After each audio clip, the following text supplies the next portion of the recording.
皆さんごきげんよう、上川薫です。今回取り上げる話題は、韓国や中国がこれまで好き勝手にやっていたことが、制度の変更によって阻止できるようになるという一つの朗報をお届けしようと思います。この話題はユネスコの活動の一つである世界記憶遺産についてです。これまでは中国や韓国が日本を貶める目的での申請というものも相次いでいました。しかし、これらについては明らかに問題があり、大いに議論を巻き起こすこととなりました。そのためこの世界記憶遺産というのは制度は存在するものも、現在は新規登録の受付というものが行われてはいません。そして受付が停止されている間にこの制度そのものを作り変えるということが話し合われてきました。従来の受付方法では基本的には政治的な利用、特に日本を貶めるための歴史の捏造などについては非常に制度上弱い面があり、今回の改正によって韓国や中国がこうした自分たちの好きなように歴史を改ざんしてきた、そのようなことについてようやく歯止めが効くこととなりそうです。それではユネスコの制度改革というのが一体どのようなものなのか記事を見ていきましょう。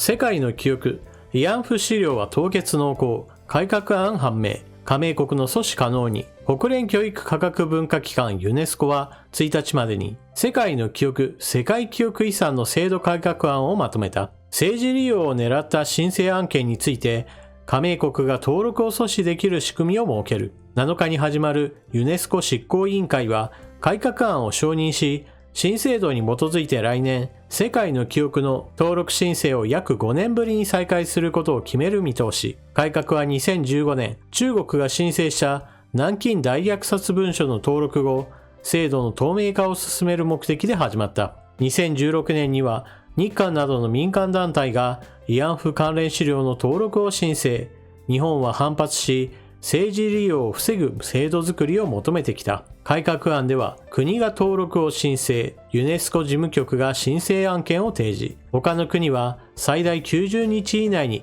異議申し立てが可能。異議の出た案件について関係国が対話の手続きを定めた。対話は無期限で異議が取り下げられない限り審査は棚上げされる。従来の制度は個人や民間団体が自由に申請でき、登録までのプロセスで加盟国には発言権がなかった。また、新制度は指針で、申請は事実に基づき、変更のない記載で行うことを明記。立証不可能な主張、主義や思想の宣伝を排除する原則を定める。ユネスコは2017年、慰安婦関連資料の登録判断を延期した上で、世界の記憶の新規申請受け入れを中止した。その後、加盟国による作業部会が設置され、改革案作りが本格化した。慰安婦関連資料は、従来の制度で申請されたため、新制度の対象とならないが、加盟国の間では、新制度が発足すれば、慰安婦関連資料もこれに沿って扱うのが妥当との声が強い。日本は異議を取り下げておらず、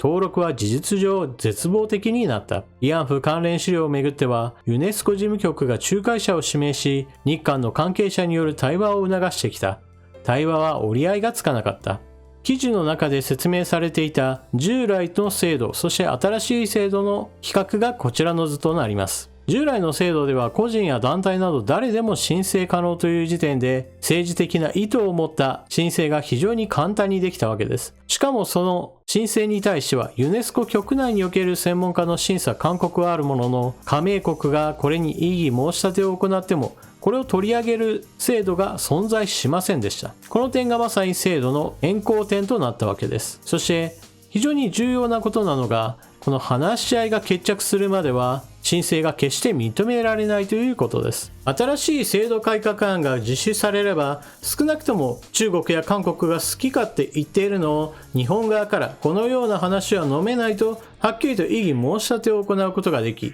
その異議申し立てによって登録を阻止することができます。これは制度的には大きな前進だと言えます。一方で好き勝手できないわけですから、韓国や中国にとっては非常に痛い話なわけです。ですが、だからといって中国や韓国はこの制度改革案に反対することは基本的にはできません。なぜならば今中国や韓国だけではなくどこの国においてもそうなのですが、自分の国の歴史を貶めるような内容を申請されて、そこに異議申し立てができないというのは自分の身に降りかかれば当然のように納得しがたいものであり、この制度そのものが間違っていることは誰の目にも明らかだからです。例えば韓国の場合で言えば、今中国とキムチ論争というものが行われています。中国にしてみればキムチというのはもともと中国の中で生まれた一つの調理法であって、それを韓国は自分たちが起源だと勝手に名乗っているに過ぎないといったような主張なども行われています。これは別に世界記憶遺産の話ではありませんが、そのようにして自分の国のものだったという認識に対して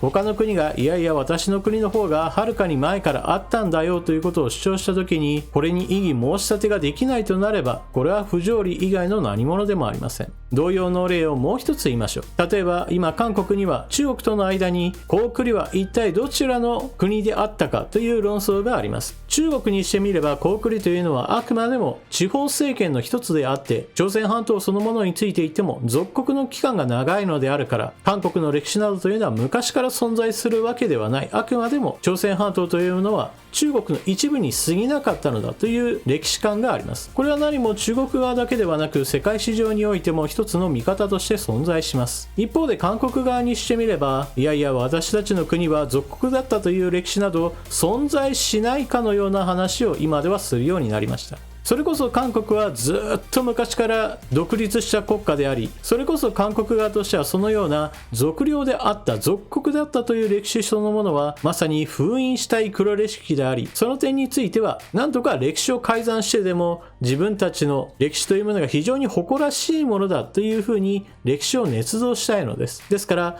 高句麗について言っても、中国側はあれは地方政権の一つに過ぎないし、朝鮮半島でどのような国があろうともそれらは属国であり中国の一部に過ぎなかったという見方に対して、韓国はどのようなことを言われても、いやいや朝鮮半島の国々にしてみれば中国の一地方ではなく、我々の国家が中国側に領土を伸ばしていたのだということを主張したいわけです。このように歴史的なものの見方というのは、当事国にしてみれば双方で全く見方が違い、その主張というものが食い違うものです。このような事例からもわかるように、今は日本と韓国との間における自称慰安婦たちの問題であったり、もしくは中国側が主張する南京大虐殺の話などについても、それぞれの自分の国にとって都合のいいように歴史が改ざんされ、それが世界記憶遺産として残るというのであれば、これは制度上の欠陥であり、自分の国にもいつ降りかかるかわからない問題なのです。そういった意味でも中国にしてみても韓国にしてみても、この制度改革案は基本的には飲まざるを得ないでしょう。ですが今回のニュースを受けて韓国側では、それこそ日本側の外交によって韓国側がやり込められたんだといったようなかなり被害者ぶった意見というものが出ているようです。この話そのものは今回の記事の中では出てこないわけですが、そのように韓国側では日本と韓国との間における勝った負けたの次元でしか考えができていないようです。しかしこの制度改革案がなければ、それこそ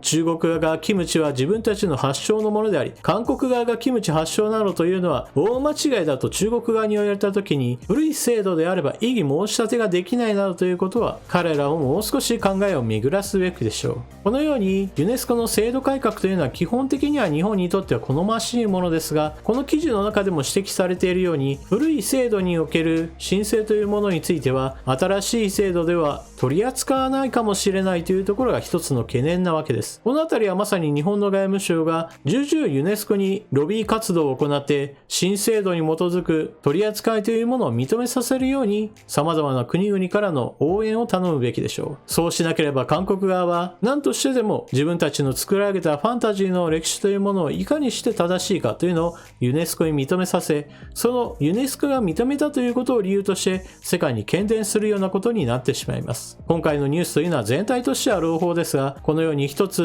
不安な面もあることを忘れてはいけません。その時に日本の外務省がしっかりと仕事をしているかどうかというのも今後の一つの不安でもあります。皆さんは今回のニュースを聞かれてどのようなことを考えたでしょうか。ぜひともコメントしていってください。